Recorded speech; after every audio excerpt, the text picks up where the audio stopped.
All right. Now we're going to be live on YouTube. Okay. All right. I'm sorry. We're on Rumble. We're on there. Okay. YouTube is giving me problems. We're here, folks. We're here. Were you able to hear me the entire time? Thanks, AO. I was reading the chat. I'm like, what are you guys talking about? I can see it. It says I'm live. I said we're good. Well, we're on Rumble. Twitter will make sure that we upload the full content for all of you. I'll make sure I get that out to you. I apologize. Well, I'm sure you can hear me. Welcome. We're not going back. It's a one-man show. It's a one-man production. I'm wondering why you guys are writing so much. I couldn't read it. It was going too fast for me. We're back, folks. We're back. Well, what we were looking at here was the top 10 Democrats saying for months now that Joe Biden is fit to hold office, that he's mentally sharp. The next one is Senator Alex, Padilla, said in February that Democrats' task until November is to remind the American public that not only is Biden fit to do the job, he's doing a hell of a damn good job. If he was weak, he wouldn't be able to rally our allies to support Ukraine against Putin's aggression. Padilla said on MSNBC he wouldn't have driven the economy to such great success. You know what? Now you mention it in the live chat. Now that you mention it, Jeff was like, Brad, you're late. Now it's all clicking for me. Because I'm like, dude, I was in here at like 6:55 talking up a storm with Pat about immunity in the Supreme Court case coming out today. And I'm like, why is everybody saying I'm late? As I'm freaking live streaming. Like, I mean, we were on Rumble and Twitter, but it is my fault. You got to own up to your mistakes. You got to own them up. I guess I didn't click the button. I'm sitting here rambling for a good, 20 minutes. Not even live on YouTube. Holy Lord, I guess Joe's rubbing off on me a little bit here. That's what happens, folks, when you're around Joey too much. Covering the Joe Biden, you start becoming one. That's our task between now and November on the campaign side, to remind the American public, number one, not only is he fit to do the job, he's doing a hell of a damn job, right? If he was weak, he wouldn't have been able to rally our allies to support Ukraine against Putin's aggression, right? He wouldn't have driven the economy to such great success. There's so much going on. There's these psychos that you're seeing on your screen, but there's you guys. No, you didn't miss anything. You didn't miss anything. Really. We'll do a really quick recap. 72% of voters are saying Biden's not fit to serve. And so we looked at that. That was really it. And then we looked at the fact that they were talking about, hey, well, who can we put up against Donald Trump that could maybe beat him? Nobody. Joe Biden's the only one that could possibly beat Donald Trump. That was really it. And then we just walked into the fact that this is where we're at now, so you guys didn't really miss much, 10 Biden allies who promised us he was fine weeks ago. So that's where we're at right now. And we're just kind of going through the list of seeing all these people telling us that Joe Biden was fine, even though after the debate, we know that he's not fine. We watched the guy. Montana Senator Jon Tester, let's put him up against the test, no pun intended. Again, in February, Senator Jon Tester said Biden has been absolutely 100% with it. Oh, has he? Oh, has he? His recall is... Oh, this one's going to be good. Holy Lord, look at this one. When was this posted? February. His recall, his cognitive ability, whatever you want to call it. I'm not a doctor. I'm a dirt farmer. He's fine. And he's doing a good job. I think folks are making a bigger deal out of it than it is. Oh, God. I can't wait to watch this clip with all of you. My eyes are getting watery. Joe Biden, when I've been around him, and that's not every day, but when I've been around him, when I've seen him on the news, he's absolutely 100% with it. Mm-hmm. And he's got his recall, his cognitive ability, whatever you want to call it. I'm not a doc, I'm a dirt farmer, but he's fine, and he's doing a good job. I think folks are making a bigger deal out of it than it. It's like, do you see him kind of shrug it off? Let me see if I can go back to it. He does this whole thing he's doing fine. What? He's fine, and he's doing a good job. I think. Oh my God, man. It just keeps going. We won't watch let's watch the clips. In February, you got Dan Goldman went as far to say Biden is sharper than anyone he has spoken to about the Hamas attack on Israel. Holy shit. Anyone he's talked to. Oh my God. This is the Democrat Party, man. Lapses that President Biden is described as having in this report. This is not the first time anybody's raised issues of President Biden's acuity. And in fact, twice this week, President Biden referenced European leaders, conversations he had with them in 2021 when both those European leaders had long been dead. He confused Macron with Mitterrand. He confused Helmut Kohl with Angela Merkel. Are you really acting as if there's nothing to these issues or these concerns? Well, I saw from the White House counsel that they disputed this recollection of the interview. And I will tell you, Jake, I was in Israel on October 7th, as you know, and President Biden was nice enough to call me. And I can tell you, this was the day before that interview, I can tell you he was sharper than anyone I've spoken to about a very complex geopolitical urgent issue. The memory lapses. With a straight face. You guys, this isn't like 6 years ago, 4 years ago, 3 years ago, dude. This was a few months ago that they're all saying this stuff. Just a mere months. You have governor of Illinois. I know we got some people from Illinois in here. Extremely unfair. I'm not going to get through today's episode. I already screwed up with the live. Now I can't hold it together. Offer his own opinions about the mental acuity or age of the president. I've been with the president of the United States many times. He's on the ball. The man knows the most of us have forgotten. He knows more than most of us have forgotten. What an insult to all of us. Senator Chris Coons, just 3 weeks ago, showed not evidence of mental feebleness, but is in fact sharp and commanding. Yeah, we really saw that during the debate, didn't we? We saw his sharpness. We saw the fact that he's not mentally feeble. Of course, Joe Biden is over 80 years old, and like any human being over 80 years old, that means there's a little diminished energy. Oh, hey, I'm here. That's Joe Biden's energy. That's what he brought to the table at the debate. But don't worry, he had a cold, you guys. That's the reason why he was off. He just had a little bit of a cold.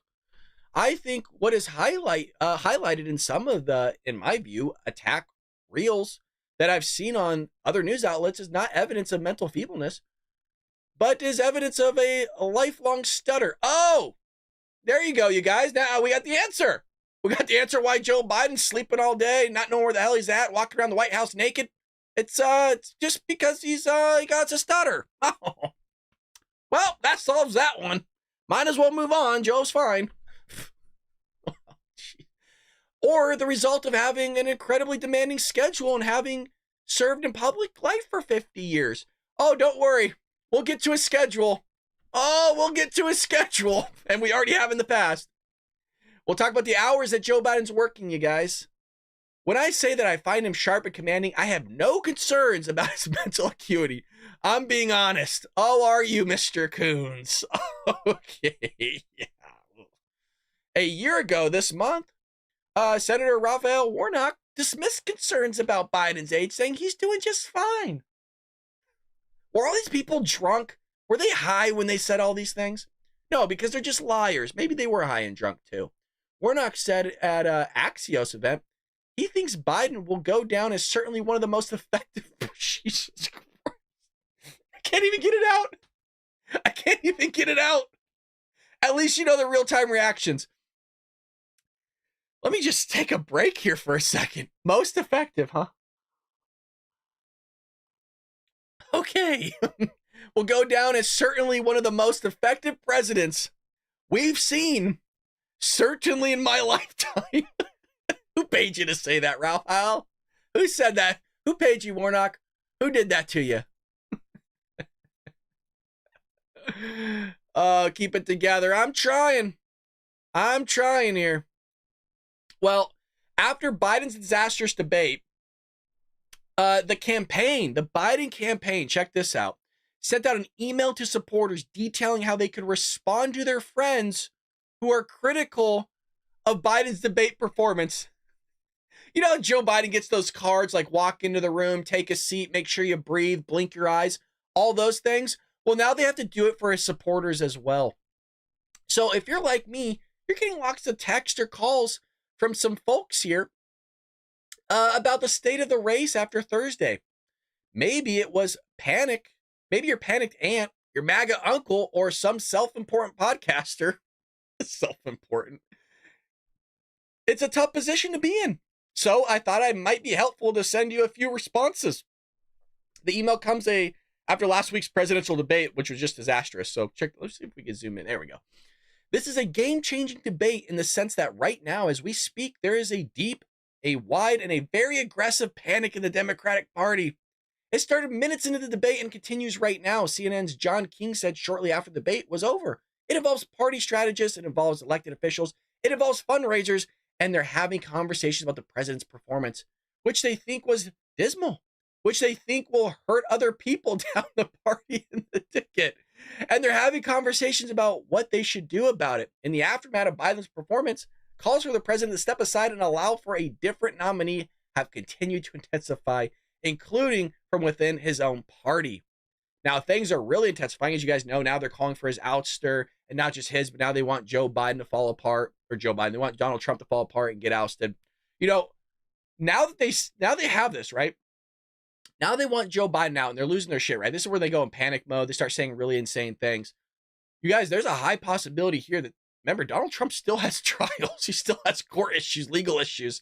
There's a good possibility here that they might actually throw this guy behind bars. What else are they going to do? Like, what else do they have? They have nothing. Joe can't run on anything. As you saw, he tried to say that he was doing a good job with immigration. This guy says he's killing it with inflation. Joe Biden walked out of that debate, I kid you not, and goes, I did fine. I did great. I felt good about it. Bet you did, Mr. President. I bet you did. Well, Bill Maher, he doubled down. Bill Maher went hard in the paint on his Friday evening episode, Real Time with Bill Maher. He doubled down on his recent comments that President Joe Biden is going to lose to former President Donald Trump in November. No red wave here. We're showing up on Election Day. We're showing up on Election Day. Wow, huh? Did you see the debate? In case you missed it, don't worry. So did one of the contestants. Yeah, brutal. All night confusing, halting, and trailing off. I've seen beauty pageant contestants answer better questions. He's going to lose. I said 9 months ago. I say it tonight. Now it seems like it's so apparent. Maher isn't the only one sees the writing on the wall. Following Thursday's debate, numerous commentators in the legacy media were openly discussing the possibility that Biden might have to step down. The thing is, there's legal issues with that. Some states have a time limit on when you can drop out. Some states are going to just have to keep him on the ballot if he decides to drop out. So, what are they going to do? I mean, he can't drop out, to be quite honest. Or can he? Now, if it's related to health, I mean, we haven't really seen something like this too much in American history. But if he drops out for health concerns, I suppose, Democrats will do their foozery like they did in the 2020 election. Well, let's just change the Constitution, the state constitution. They did it with Pennsylvania. Why wouldn't they do it? So people are like trying to look at all this legal stuff, right? Because that's what conservative Republicans do. We look at the documents, we kind of analyze it. We like to follow the law, hence conservatism. We conserve the values and the laws that are already in the books. Doesn't mean that things can't change. But what I'm trying to get at here is a lot of us are going, well, they can't do it because the state constitution and their law says they can't do it. I mean, the delegates already have been selected. They've already chosen Joe Biden as the nominee for the Democrat Party. I mean, look what they're doing. They don't care. They don't care about breaking the law. Are you kidding me? Look what they did. You can't say in 2020 that they did all this foozery, right? That they broke all these laws, election integrity, switched their constitution, extended it to election week, did all these things, right? Voter integrity, fraud, all these things, and then go, well, everything's kind of set in stone. Sorry, Joe Biden's not gonna be able to drop out. Like, that's not linear. Of course he can, and he probably will, because there is news out there that Joe Biden is going to drop out. That, and you saw the thumbnail. That is the news, that behind closed doors, Joe Biden is gonna drop out. Now, we got some fun stuff here for you. We're cooking today. We are cooking. If you're enjoying it, hit that like button. If you think we deserve your subscription, hit that subscribe button. Well, by the way, holy lordy, I can't believe I missed this, and we got a lot of patrons in the chat. Pause. Time out. You guys deserve this. You deserve a thank you. You deserve a thank you. We hit 60 freaking thousand subscribers yesterday. 60,000 people have joined the Bald Brad Army. And the movement we got going on here, the community we have, we got Lulu, we got Patrick, we got Dizzy and Deaf, sounds like Joe Biden. We got Patrick, Cece, we got Jeff, we got Neil, we got Shib, we got Miriam, we got Music Junkie, we got them all. We got people over at Twitter. We got all of you. You joined the Bald Brad Army, and I really, guys, it's seriously, it's insane to me. It's freaking insane. 60,000. Can you believe 60,000 people watch my knucklehead? I've always said, like, I got my own demons. I got my own sins. I ain't better than the rest of you. I will say it time and time again. I just do the show to hang out with like-minded people and hang out with great patriots such as yourself. All right, enough with the tears. Enough with the pandering.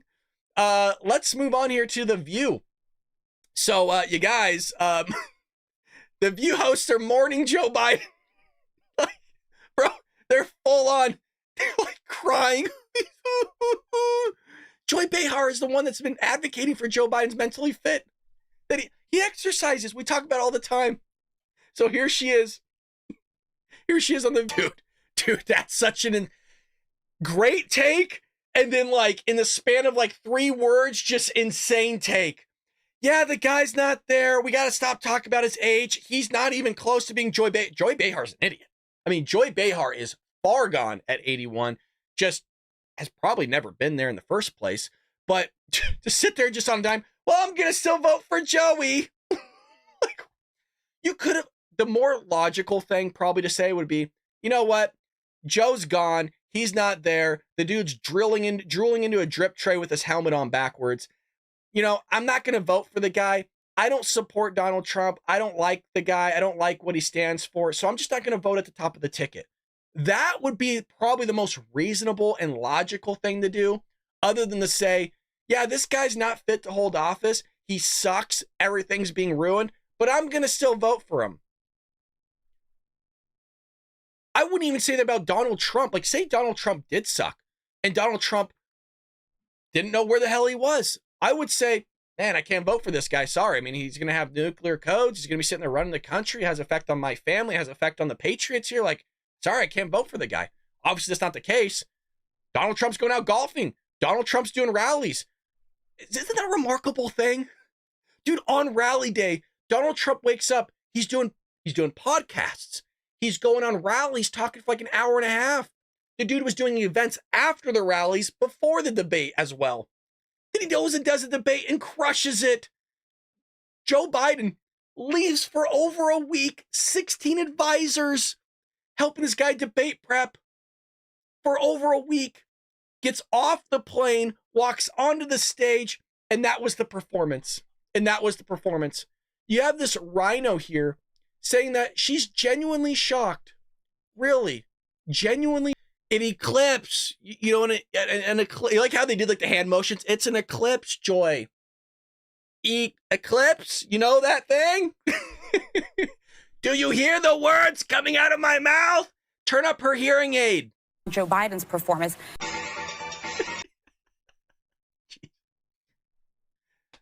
How is anybody? Now, that's how you know they're lying. That's how you know that she's a fake. Is really, you're going to say that you're shocked from that performance that you saw from Joe Biden? After, again, I always say this, after the years of audio and video that we have, his own deposition testimony of which Merrick Garland will not release the tapes, who, by the way, if you're going to put Steve Bannon goes to prison today. If you're going to put Steve Bannon in contempt of Congress, why is Merrick Garland not going to prison as well, federal prison, for doing the exact same thing, basically? I don't understand the double standard here. Well, I get the corruption. But why is Steve Bannon going to federal prison, but Merrick Garland isn't? So on one side, if you're Republican and you get held in contempt of Congress, you go to federal prison, but Merrick Garland does it. That's a Democrat. That's fine. Constant that Democrats get away with everything. And it's Republicans that always have to pay the price and get thrown in jail. So she also said that Trump is a threat to the American democracy. So here we go with the outlandish statements from The View. He's a threat to democracy. He's a threat to the republic. Oh, God. Here's the thing, Biden. Remember, don't ever forget this. You guys, they think that you are terrorists. We saw it, right? The Department of Homeland Security, the advisory board to Joe Biden, came out and said that if you're a MAGA supporter, if you ever served in the military and are religious, you are now a terrorist in your own country. Let that one sink in. Not the illegal immigrants that are pouring across the border, but you as American patriots are a threat to democracy, a threat to this country, a threat to republic, which is also echoed by Joe Biden himself and clearly the people on The View. You're also racist, you're bigots, you're sexist, you're homophobes, you're all these things. It's remarkable. Just throw another one into the pot. A threat. Get up. He should step down. He should move aside. Fuck off. I don't mean to cuss, but get out of here with that noise after what we saw from Joe Biden these last 3 years. The guy sucks. So Sonny Hostin admits that Biden lost the debate, but lashes out at Republicans because Dems now have to look at getting a new nominee. Oh, boo-hoo, boo-hoo. So hear this. Wow. So powerful that you have to read it from your card. Woo! Just the energy and the actual, like, I don't know, movement behind those words, Sonny. Woo! I really feel the impact when you're looking down at a note card through those fake eyelashes of yours. Man, that was real powerful stuff. Jeez. He's a felon. He sat there and he's a racist. No, he's not. It's a remarkable thing that if he's such a racist, the entire black movement is going towards Donald Trump because life is better under then. If he's such a racist, why is he hiring black people, Asians, it doesn't even matter, just minorities in general, to work in his buildings, to work alongside him? I mean, he literally had Nikki Haley as his UN ambassador. I mean, it's remarkable. You have freaking people that are in the running for his vice president that are black. You have Vivek Ramaswamy that's Indian. It's just like, Jesus, man, these people. So I'm gonna subject you to a few more clips from The View, folks, because you gotta see what the left is doing here. And it's ammo for us. Just lock it into your mind, these people, and how insane they are. So fake conservative Anna Navarro asserts that Democrats are better human beings than Republicans. These people are rhinos, man. They're Republicans, you guys. Democrats are better human beings, folks. How's the stream? It says we've been blocked because we detected video belonging to somebody else. Okay. If we're blocked, head over to Twitter. I don't know. It's saying that we're blocked. Yep, they took down my stream. Awesome. Okay, well, we're still live on Rumble.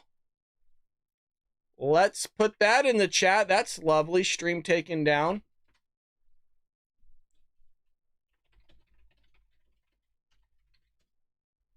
So head over to Rumble or Twitter. And we are still live, folks. Head over. I can't believe that just happened. I can't believe we were taken down. Holy smokes. Wow. I can't believe that. Okay. That's insane. So much for showing video. I get, you know what? It might have been The View stuff. The View took us down. Yep. Head over to Rumble. Links in the description. Wow. Oh, well. What are we going to do? What are we going to do? We continue the stream. Oh, my God. Link to Rumble is in the description, folks. Link to Rumble is in the description. Head over. That's why you got to follow me everywhere.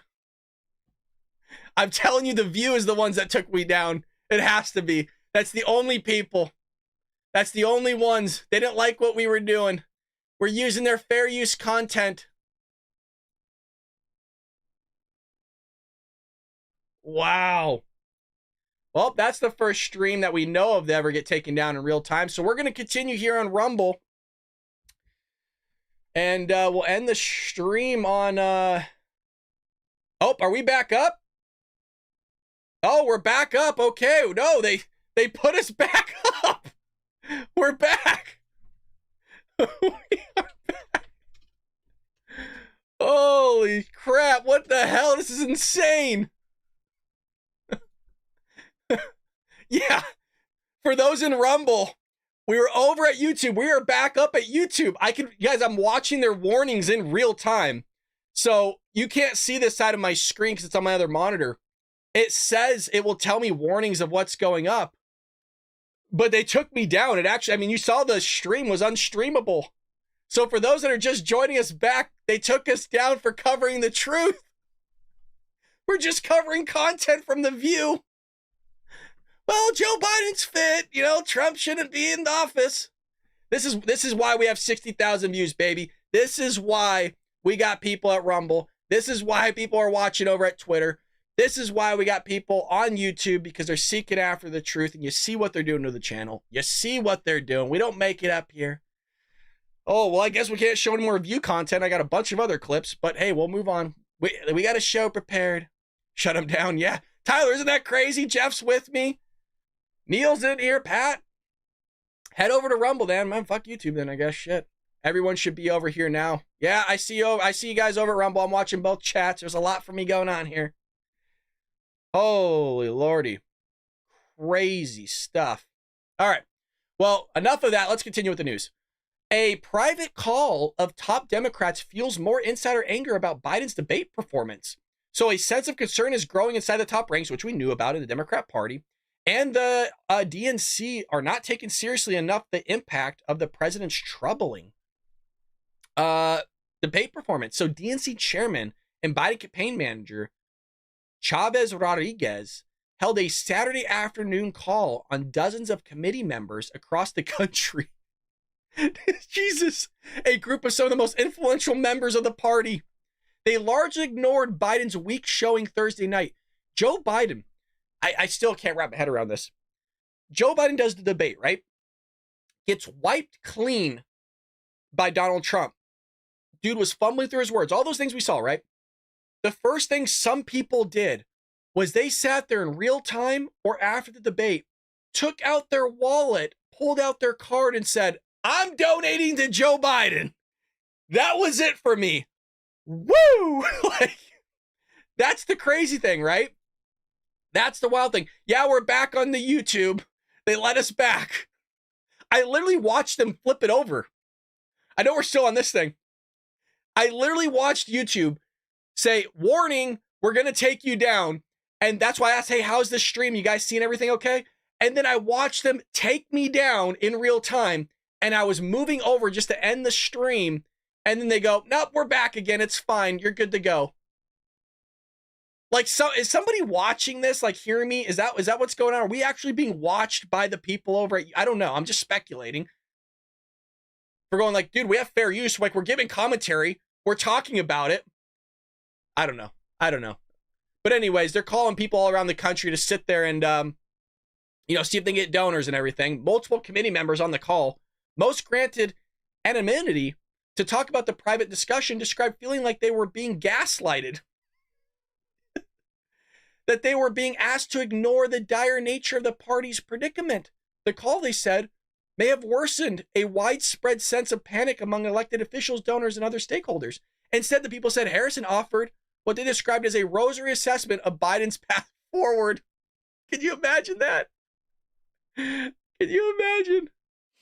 What path forward?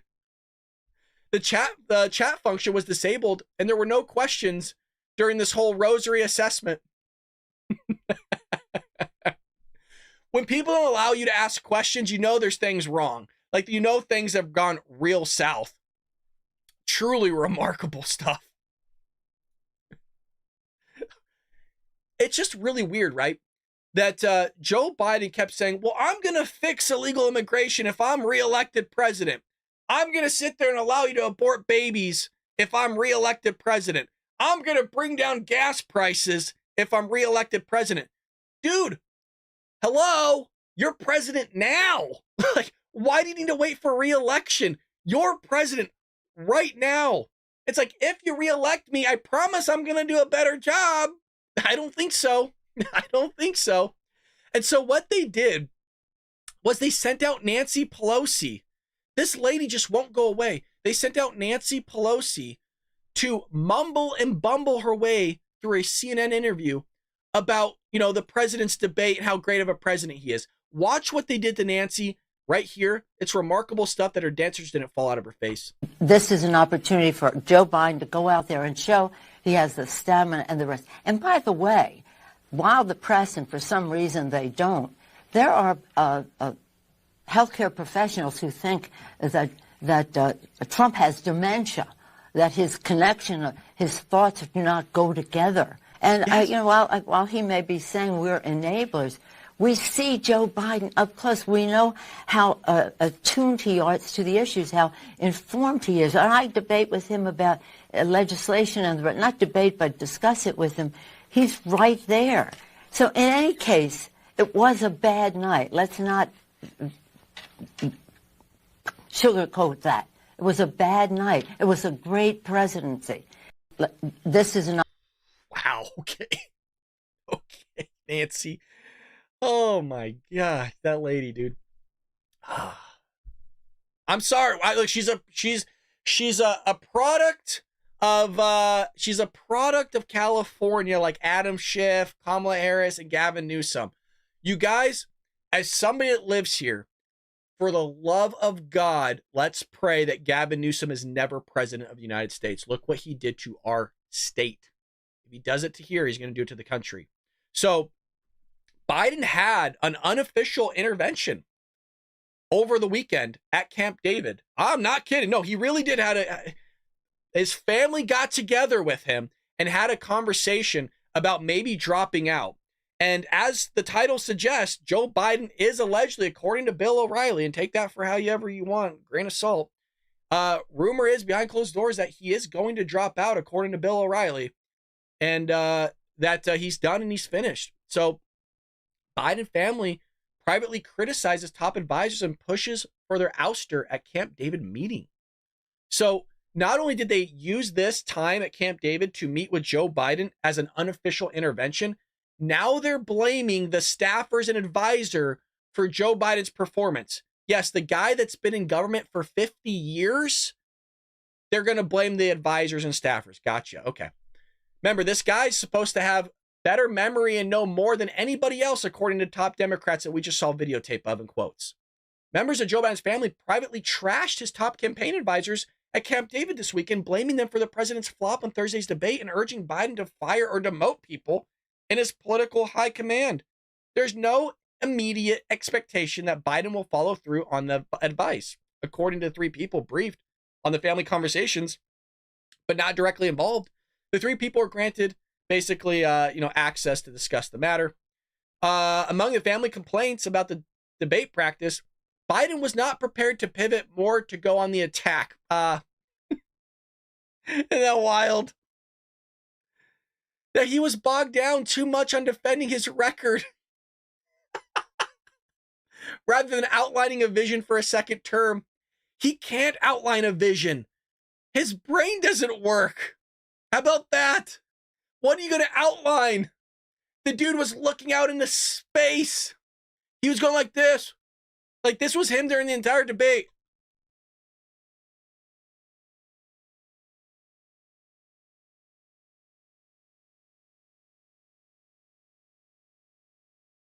Looking over at Donald Trump. Geez, man, these people. He's like that old dog, you know what I mean? Like, just put him out of his misery. I'm not saying kill the guy. I would never wish that upon anybody. What I'm saying is, like, put him out of his misery. Like, let him just retire. You know what I mean? Put him on the barn. Let him look at the sunsets. Let the guy be. Just put him in his rocking chair and let things go. I love how you guys are handing the crap out of YouTube. Dizzy dropped $20 on YouTube, and they freaked out why this man is getting money. Gotta shut him down. You're damn right, Pat. YouTube sucks. I see you guys on Rumble. I see you guys over there. We got some people still on YouTube. Did everyone leave YouTube? No, we got a bunch of people still over at YouTube, believe it or not. So right now, I mean, between all streaming platforms, we got well over 100 people, which is great for us. We're growing here, folks. We're growing. So the staffers were the ones to blame. The aides who prepped the Biden debate the president had been with him for years, often decades, seen him through victories and challenges. He maintained strong confidence in them. I don't know. I don't know if they have confidence in Joey. But they're saying it's not true that frustration was directed at them. Biden allies and staffers have sought to blame a variety of factors in the aftermath of Biden's dismal debate performance. Let's see who they're blaming here. Yeah, I'm ready for this. Including that the president was ill. Oh, he had a sniffle. Joe Biden was sick. Was over-prepared.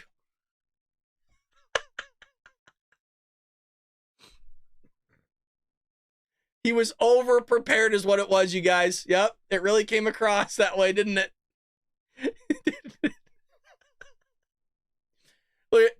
And that the CNN moderators failed to check Donald Trump. How about they failed to check you too, asshole? Like, what are you talking about? All the lies that you spewed? I created 15 trillion new jobs. No, you didn't.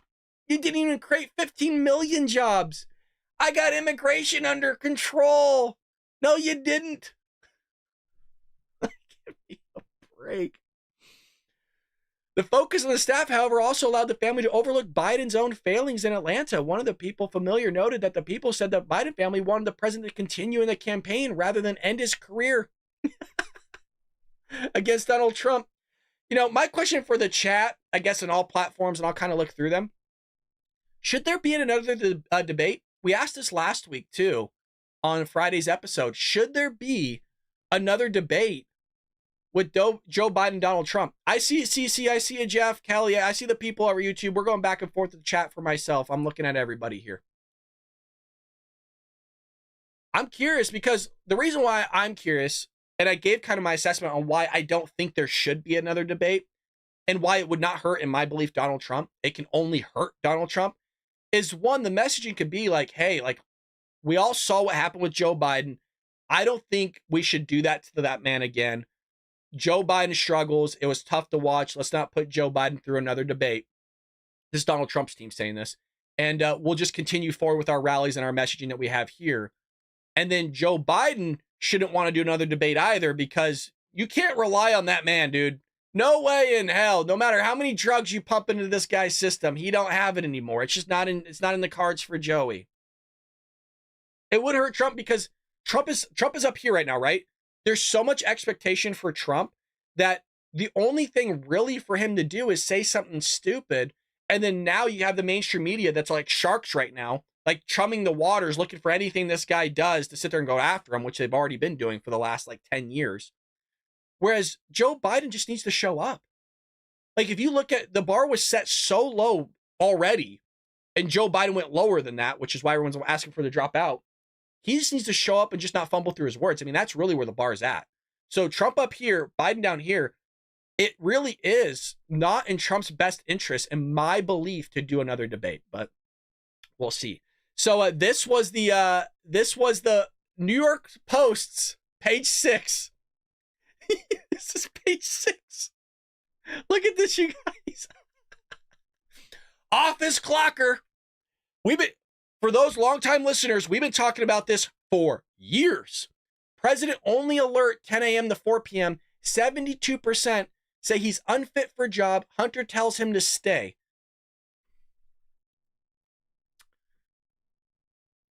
So we've talked about how this is actually old news, the 10 a.m. to 4 p.m. I've heard rumors, probably for the last year and a half, that really it's noon to 4. He's working 4 hours out of the day. And that's why, even if you don't take him leaving the White House or DC to go on vacation in Delaware and put his feet in the sands of the beaches of Delaware, he still has less time as actual duty of the offices of the presidency than any sitting president in American history. That's not like an outlier of a stat. What I mean by that is, like, I'm not exaggerating that. He literally has taken more vacation time than any sitting president in American history. And so they have to spin this somehow, you guys. They have to sit there and go, well, he's sharp, he's fit. Well, he just had a tough time. It was a rough debate for him. Look, we got 50 years of this guy being in government, suckling at the teat of the government and the taxpayers. So, well, what are they doing? Well, Kamala Harris goes out and she says this: Donald Trump would ban abortion nationwide. President Joe Biden and I will do everything in our power to stop him and restore women's reproductive freedom. This is the only thing they have to run on. They can't run on the economy. They can't run on you having better grocery prices and gas prices. They can't run on inflation. They can't run on immigration. They can't run on foreign policy.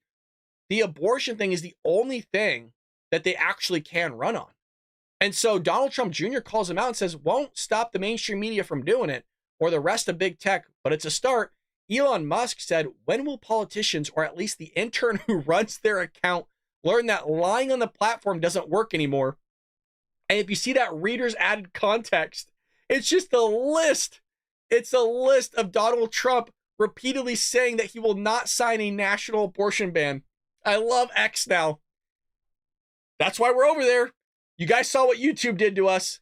That's why I was like, I thought about it going, I need to learn, because again, like I've always mentioned to you guys, it's only me here, and it's not me giving like myself a pat on the back or a pedestal. It's just me doing all of this, right? So finding all the news stories, the editing, the software, like everything is just ran by me alone. And I was like, I'm not really that tech savvy. So I go, I got to learn this, because if we get taken down off YouTube, I want my audience to be able to find me somewhere else. What are some safe platforms for us to go to where if the commies over at YouTube remove us like they just did, then we got to get somewhere else, and we could just hop over to Rumble or X. So that's why we're on all these streaming platforms. Dizzy over here. Gee, Dizzy, what are you doing, brother? Dizzy with another $20. God bless America. What's going on today, brother? God bless you. Dizzy's going to be funding the whole show. That's wild. Thank you, brother. I really do appreciate that. Thank you. God, that is very nice of you. I really do mean that. You guys don't understand. I understand how tough things are. And so if you guys even gave $1, that's amazing. So $20, man. I'm going to lose more hair over what you just did, and I'm already bald. God bless you, sir. God bless you. Well, a massive conservative win from the Supreme Court, folks. Let's get into a little bit of the Supreme Court stuff today. Hey, can somebody in the chat let me know why I'm live streaming, if they did, in fact, rule yet on the what is it? Let me look really quick here. On the immunity case, whether it's Pat, Neil, Michelle, Bear, Dizzy, can somebody let me know if they're ruling on that yet? Like, we actually have an answer while I'm doing this live? Because right here, we have a conservative win. So in a massive decision handed down that will limit the power of unelected agencies, the executive branch to interpret laws that Congress had left ambiguous, and a power Democratic administrators have used to impose additional regulations. Huge freaking win here. The Supreme Court ruled 6-3 to overturn the 1984 ruling of Chevron versus Natural Resources Defense Council. They got this one right. Thank God. So it authorized a massive shift in power from Congress and the courts to the president. So Henry Olson noted of the Chevron decision. I'm going to go through this whole thing because it's actually really important. Haven't heard yet. Oh, it says they did. Okay, so we'll look at that. Most of the administrative agencies subject to Chevron are run by presidential appointments. These officials might have subject matter expertise, but their knowledge does not negate the fact that they make inherently political judgments, which the Constitution envisioned would be made by elected legislatures. Under Chevron, a statutory ambiguity, no matter why it is there, becomes a license authorizing an agency, like a three-letter word, like the EPA and others, to change positions as much as it likes. Chevron, accordingly, has undermined the very rule of law values that decisis exists to secure. So during Barack Obama's presidency, courts increasingly relied on Chevron to uphold a slew of new progressive regulations. Go figure that a Democrat in office would sit there and stretch the rule of law to push a damn narrative upon everybody else's throats. God, it sounds a very lot like what the progressive left does in conjunction with the Democrat Party, which is why you saw Barack Obama's presidency do this. The Supreme Court is about to seize away for more power from Democratic presidents. So in the case in which the court overturned the 1984 ruling, plaintiffs who are fishermen sued Commerce Secretary and a sub-agency of the Commerce Department, the National Marine Fisheries Services, forced the fishermen to pay the salaries of the federal inspectors that federal law forces them to carry abroad their boats. The Heritage Foundation explained, adding that the fishermen claimed there were no law that the National Marine Fisheries Services would cite giving them the right to force them to do so. So, in summary, it's basically saying these bullshit three-letter agencies that were never elected officials and not part of the legislature, not part of the judiciary, no part of anything, that they get to sit there and enforce laws down all your throats and sit there, make you pay fines, throw you in courts, make you sit there and create more regulations, all this other stuff. So huge win at the end of the day for that one. Okay. We'll get to the SCOTUS. We'll get to the breaking news here in just one moment. I want to make sure we get to the other important stuff as well. So the judge blocks Oklahoma bill cracking down on illegal immigration. Remember, the Biden presidency has come out since day one and said, well, we're for fixing illegal immigration. We're going to fix this thing. We got it covered. Day one, they remove a lot of Trump's policies, yada, yada, yada. Well, Greg Abbott of Texas, Doug Ducey of Arizona, Ron DeSantis of Florida have a massive influx of immigration over the last 4 years. As we saw, minimum 10 million people that we know about. Could be 15, could be 20 for all we know. We don't know how many gotaways there are. So Greg Abbott, Doug Ducey, Ron DeSantis are trying to find ways to figure this whole thing out. So they put in razor wire. They try to build a border wall. They try to put buoys. Biden administration, while they're putting out the messaging, hey, we want to stop illegal immigration. We want to work with Republicans. Have them take all that stuff down. Okay.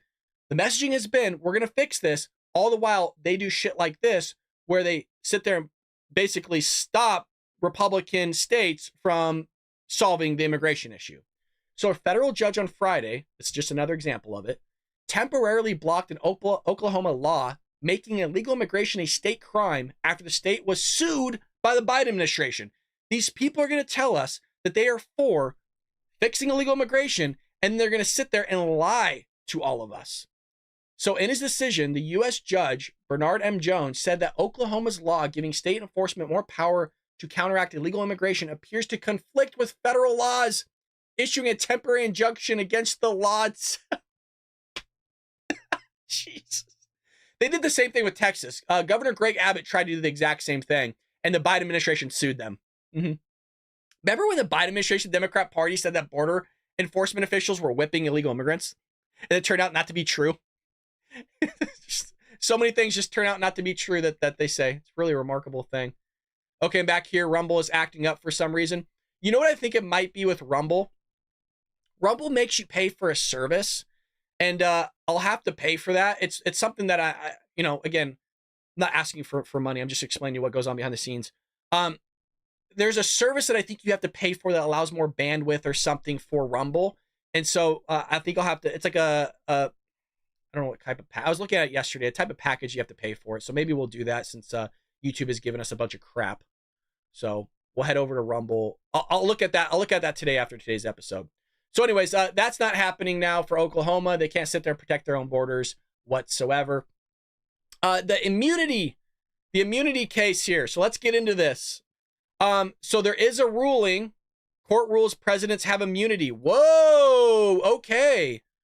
All right. That's huge news. So let me find this for you because I had an original one. Immunity. So the immunity case was basically looking at legal presidents. Could they actually do it? What was the ramifications of allowing this? So the Supreme Court rules Trump does in fact have immunity. Wow. Okay, here we go. This is big news. Breaking news here on the Bald Brad Show and everywhere else, I guess. The Supreme Court issued a ruling on Monday that Donald Trump's claim of presidential immunity to shield himself from federal prosecution is valid for official acts. Holy shit. Wow.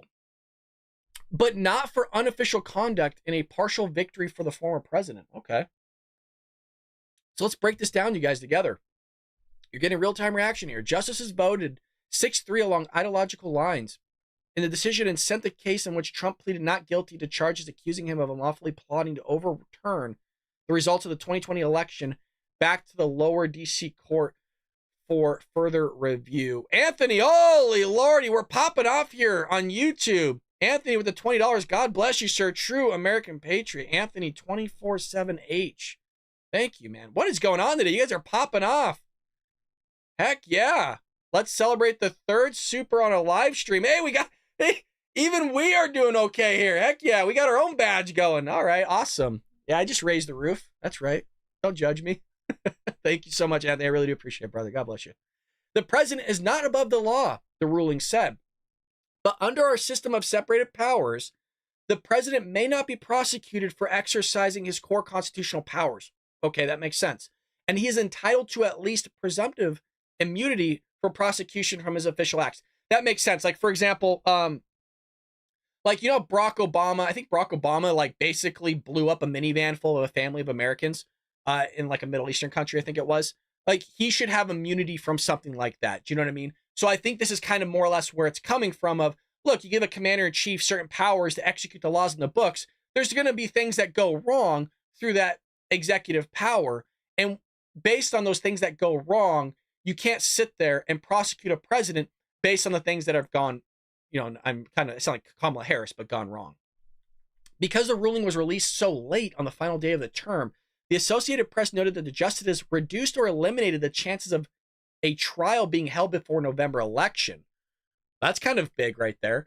And the case may already be weakened by a prior ruling that found that the Justice Department went too far with the January 6th related obstruction charges. They went way too far in the obstruction charges.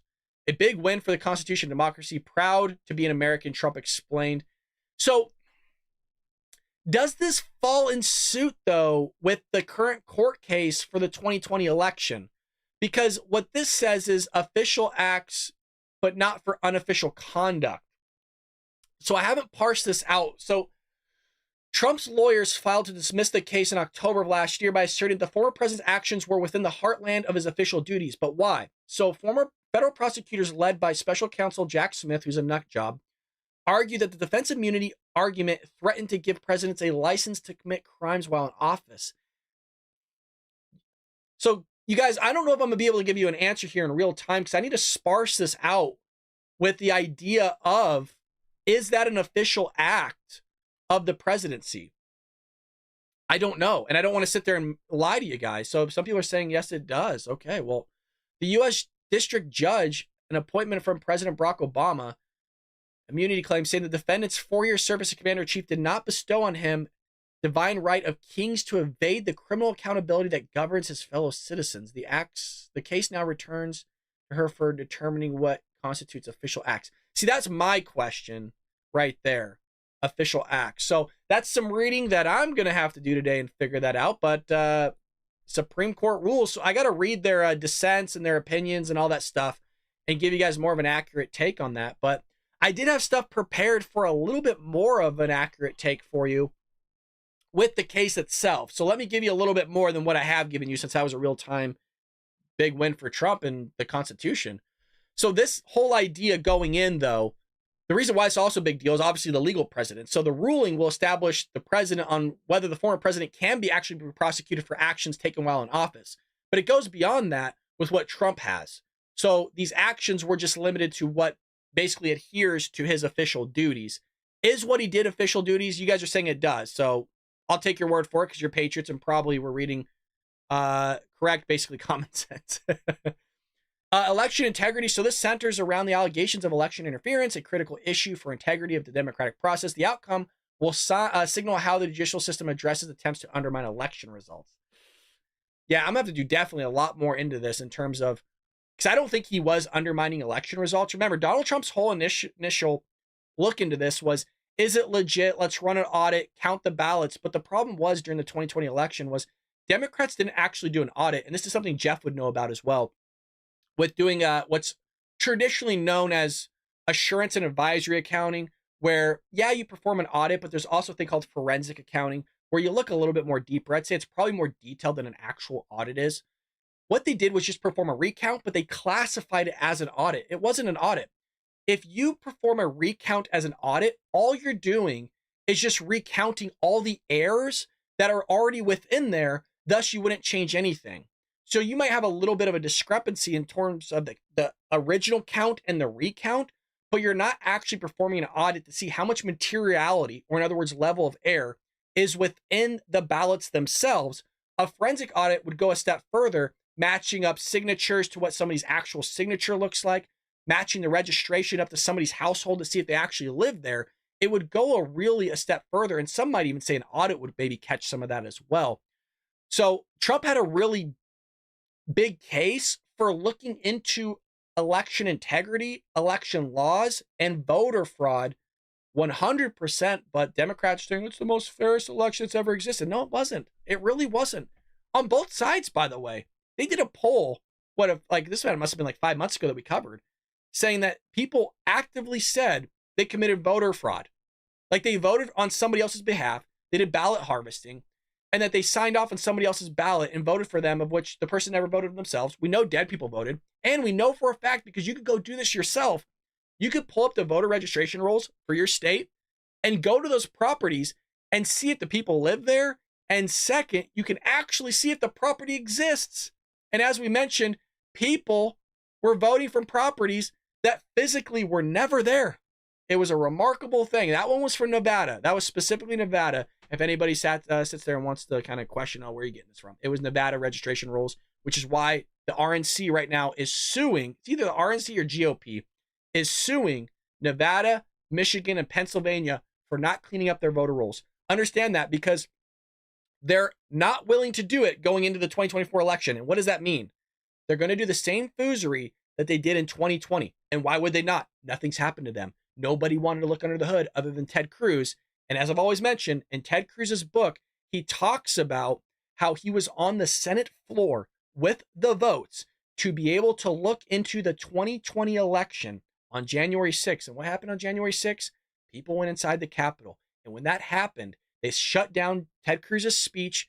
And right after that, he had no longer the votes from the senators that he needed to look into the 2020 election. And if you want to build a conspiracy theory around that, I think the Democrats knew that if they were to perform some sort of foozery on January 6th, if they were to have FBI agents, which we know there was hundreds of them on the ground on January 6th to incite these people to go inside and storm the Capitol and do some stupid ass shit to sit there and make sure that, scare and spook the senators and make sure that didn't go through, I think that might be a strong case as to why you would want something done like that. That's a very interesting take.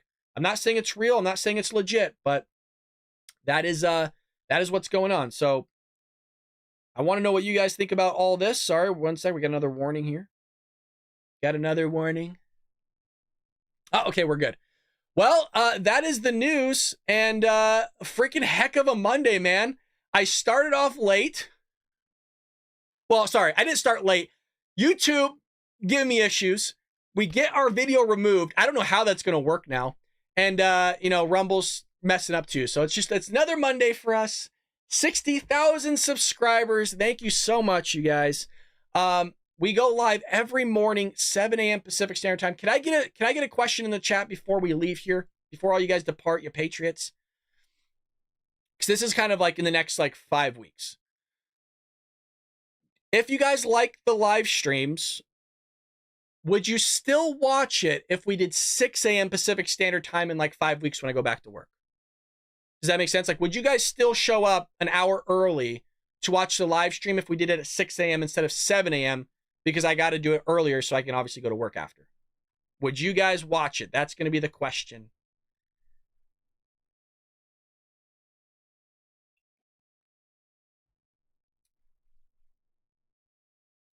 I need to get a new lens. It's so blurry. If I lean in, see that? If I lean in, it gets a little blurry. I know this is kind of an unprofessional end of the stream here, but I want to know what you guys think. Again, the question is if we go live, and I'll put up a poll on my community tab on YouTube. If we go live at 6 a.m. Pacific Standard Time, would you guys be there? If not, we'll keep the same time. I'll just record. So all of you are saying yes. Okay. I guess a lot of you are on the other side of the country too, so I'm gonna have to wake up super early. I gotta train myself.